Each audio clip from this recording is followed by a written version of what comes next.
ഏകദേശം ഒരു 40 വയസ്സ് പ്രായം തോന്നുന്നൊരു സ്ത്രീ പാമ്പ് ആടുന്നത് പോലെ ആടാൻ തുടങ്ങി. ഒരിക്കലും അച്ഛൻ ഇങ്ങനെ കുരിശ് വരച്ചു. ആ സ്ത്രീ വീണ്ടും ആടുകയാണ്.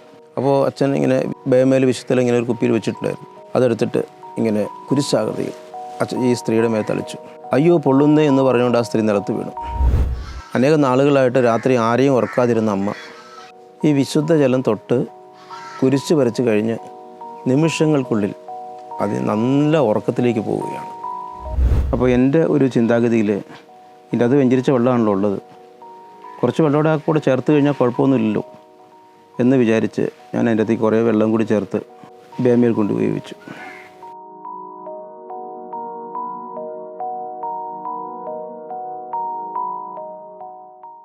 ഇന്ന് നമ്മൾ പുത്തൻ വെള്ളവും പുത്തൻ തിരിയൊക്കെ കത്തിച്ച് ദേവാലയം നമ്മുടെയൊക്കെ വീടുകളിലേക്ക് കൊണ്ടുവന്നിട്ടുണ്ടാവും. ഈ ഹന്നാം വെള്ളം കുറേ കാലം നമ്മുടെ വീട്ടിൽ സൂക്ഷിക്കും. ഈ ഹന്നാം വെള്ളത്തിൻ്റെ അത്ഭുത ശക്തിയെക്കുറിച്ച് തൻ്റെ ജീവിതാനുഭവങ്ങളിലൂടെ നമ്മളോട് പങ്കുവെക്കുകയാണ് ബ്രദർ.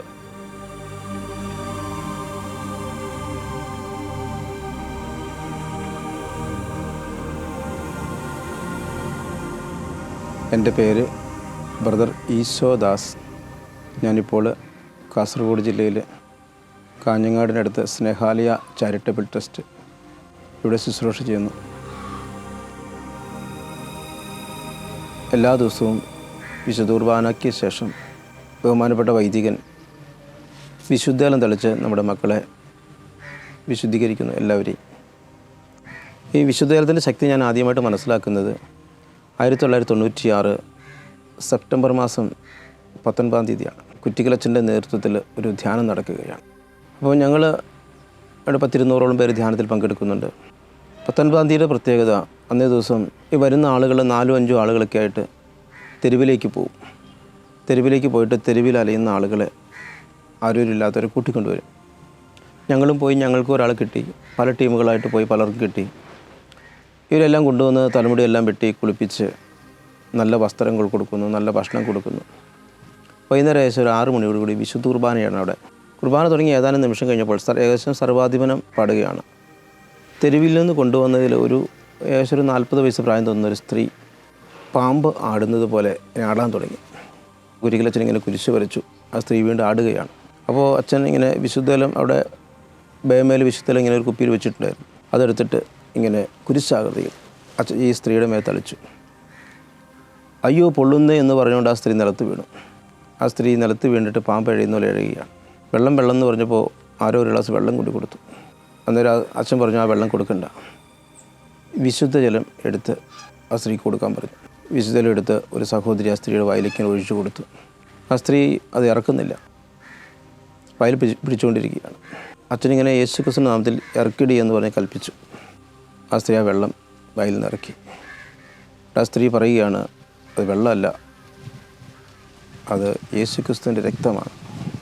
കത്തോലിക്ക പുരോഹിതൻ ആശീർവദിച്ച വെള്ളം കൊടുത്തു കഴിഞ്ഞപ്പോൾ പിശാച് ബാധിതയായ ആ സ്ത്രീ പറയുകയാണ്, എനിക്ക് പൊള്ളുന്നു, അത് വെള്ളമല്ല, യേശുക്രിസ്തുവിൻ്റെ രക്തമാണ്.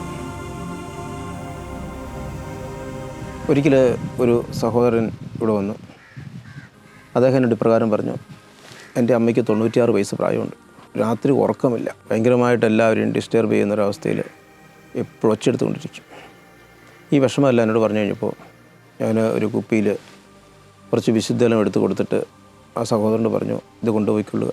അമ്മ കിടക്കുന്ന മുറിയിൽ തളിക്കുക, അമ്മയുടെ നെറ്റിയിൽ ഈ വിശുദ്ധജലം തൊട്ട് കുരിശ് വരയ്ക്കുക. ആ സഹോദരൻ അതുമായിട്ട് പോയി വീട്ടിൽ ചെന്നു. അപ്പോൾ അതുപോലെ അദ്ദേഹം അമ്മ കിടക്കുന്ന മുറിയിൽ ചെന്നു. ആ മുറിയിലെല്ലാം വിശുദ്ധജലം തെളിച്ചു. അമ്മ ഇത് വിശുദ്ധജലം എന്ന് പറഞ്ഞാൽ അമ്മയുടെ നെറ്റി കുരിശ് വരച്ചു. ഒരു ബോധമില്ലാത്ത പോലെ ഉറങ്ങിപ്പോയി അമ്മ.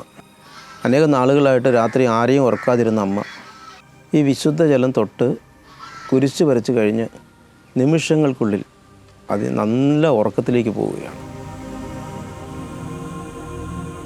1999 നെല്ലിപ്പാറ തപോവനത്തിൽ വെച്ച് ബഹുമാനപ്പെട്ട കുറ്റിക്കലച്ചൻ വിശുദ്ധ ബലി അർപ്പിച്ചുകൊണ്ടിരിക്കുകയാണ്. പ്രസംഗ സമയത്ത് പെട്ടെന്ന് അച്ഛൻ വിശുദ്ധജലം എടുത്തുകൊണ്ട് വരാൻ ആവശ്യപ്പെട്ടു. ഞാൻ സങ്കീർത്തി പോയി വിശുദ്ധജലം നിറയ്ക്കുന്ന കാറാപ്പ് ആ പാത്രം എടുത്തു. ഒരു കാൽഭാഗം വിശുദ്ധജലൻ്റെ അതുണ്ടായിരുന്നു, അത് നിറച്ചില്ല. ബക്കറ്റിൽ നിന്ന് പകർത്താൻ വേണ്ടി നോക്കിയപ്പോൾ ബക്കറ്റ് കാലിയായിട്ടിരിക്കുക. വെഞ്ചരിച്ച് വയ്ക്കുന്ന കാര്യം മറന്നുപോയിരുന്നു. അപ്പോൾ എൻ്റെ ഒരു ചിന്താഗതിയിൽ ഇതിൻ്റെ അത് വെഞ്ചരിച്ച വെള്ളമാണല്ലോ ഉള്ളത്, കുറച്ച് വെള്ളം കൂടെ ചേർത്ത് കഴിഞ്ഞാൽ കുഴപ്പമൊന്നുമില്ലല്ലോ എന്ന് വിചാരിച്ച് ഞാൻ അതിൻ്റെ അകത്തേക്ക് കുറേ വെള്ളം കൂടി ചേർത്ത് ബേമയിൽ കൊണ്ടുപോയി വെച്ചു. അച്ഛൻ പ്രസംഗം തുറന്നുകൊണ്ടിരിക്കുകയാണ്.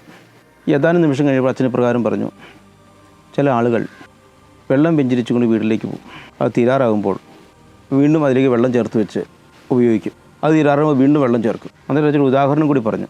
അച്ഛനിങ്ങനെ പറഞ്ഞു, വീട്ടിൽ അപ്പം ഉണ്ടാക്കാനായിട്ട് കള്ള് മേടിച്ചു, പകുതി കല്ലെടുത്ത് അപ്പം ഉണ്ടാക്കി, വീണ്ടും അതിലേക്ക് കുറച്ച് വെള്ളം നിറച്ച് വെച്ചു കള്ള് കുപ്പിയിലേക്ക്. അടുത്ത ദിവസം അതെടുത്തു, വീണ്ടും വെള്ളം നിറച്ച് വെച്ചു. അവസാനം അതിന് പുളി ഉണ്ടാകുകയില്ല. അതുകൊണ്ട് അങ്ങനെ ഒരിക്കലും ചെയ്യരുത്. ഞാൻ ഈ കാറാപ്പിയിൽ വെള്ളം ഒഴിച്ച കാര്യം എനിക്കും ദൈവത്തിനും അല്ലാണ്ട് വേറെ ആർക്കും അറിയില്ല, വേറെ ആരും കണ്ടിട്ടുമില്ല, അറിഞ്ഞിട്ടുമില്ല. ബഹുമാനപ്പെട്ട കുറ്റിക്കിലച്ചൻ പരിശുദ്ധാത്മാവിനാൽ പറയുകയാണെന്ന് എനിക്ക് മനസ്സിലായി. അന്ന് എനിക്ക് ബോധ്യമായി, നമ്മളങ്ങനെ ചെയ്യാൻ പാടില്ല. നമുക്ക് വെള്ളം തീർന്നു പോയി കഴിഞ്ഞാൽ ഏതെങ്കിലും അച്ഛൻ്റെ അടുത്ത് ചെന്നിട്ട് വെള്ളം വെഞ്ചരിച്ച് മേടിക്കുക, അത് ഉപയോഗിക്കുക. ഈ വിശുദ്ധജലം തളിച്ച് കഴിയുമ്പോൾ ഒത്തിരി തിന്മയുടെ സ്വാധീനങ്ങൾ വിട്ടുപോകുന്ന അനുഭവങ്ങളും ഉണ്ടായിട്ടുണ്ട്. ഒരിക്കൽ ഞങ്ങളുടെ ഈ സ്ഥാപനത്തിൽ വളരെയധികം മാനസിക ഭ്രാന്തിയുള്ളൊരു സഹോദരനെ കർത്താവ് കൊണ്ടുവന്നു. അദ്ദേഹം ഇതുപോലെ നമ്മൾ പ്രാർത്ഥിക്കാൻ തുടങ്ങിയപ്പോൾ വളരെയധികം അസ്വസ്ഥനായി. വിശുദ്ധ ജലം ഇവിടെ ഉണ്ടായിരുന്നു. അത് ആ സഹോദരൻ്റെ മേൽ തളിച്ച് പ്രാർത്ഥിച്ചു കഴിഞ്ഞപ്പോൾ വളരെയധികം ആ മകൻ ശാന്തനായി. ആ മാനസികസ്ഥലെല്ലാം വളരെയധികം വിട്ടുപോവുകയും ശാന്തതയോടെ പെരുമാറാൻ തുടങ്ങുകയും ചെയ്തു. ഒരിക്കലും ഒരാൾ എന്നെ വിളിച്ചു, ഒരു സഹോദരൻ മൈസൂരിൽ നിന്നാണ് എന്നെ വിളിച്ചത്. അദ്ദേഹത്തിൻ്റെ അപ്പച്ചൻ ക്യാൻസർ രോഗത്താൽ വളരെയധികം വേദന അനുഭവിക്കുകയാണ്.